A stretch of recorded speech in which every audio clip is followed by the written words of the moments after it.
નમસ્કાર દર્શક મિત્રો, આપ જોઈ રહ્યા છો i7 ન્યૂઝ ગુજરાતી। હું છું પાયલ બામભણિયા। તો જોઈએ આજના મહત્વના સમાચારમાં।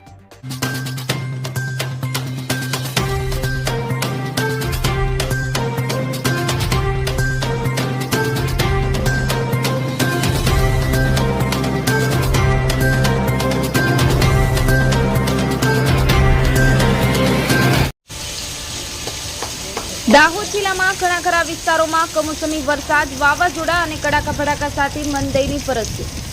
મળતી માહિતી મુજબ દાહોદ જિલ્લાના ગાલોદ અને અન્ય તાલુકાઓમાં તારીખ 13/5/2024 રોજ આંબારામ પટેલની બાકીની આગાહી મુજબ કમોસમી વરસાદ, વાવાઝોડા સાથે મંદઈની પરસ્યો હતો, જેનાથી ખેડૂતોને અને વેપારીઓને ભારે નુકસાન થવા પામ્યું છે।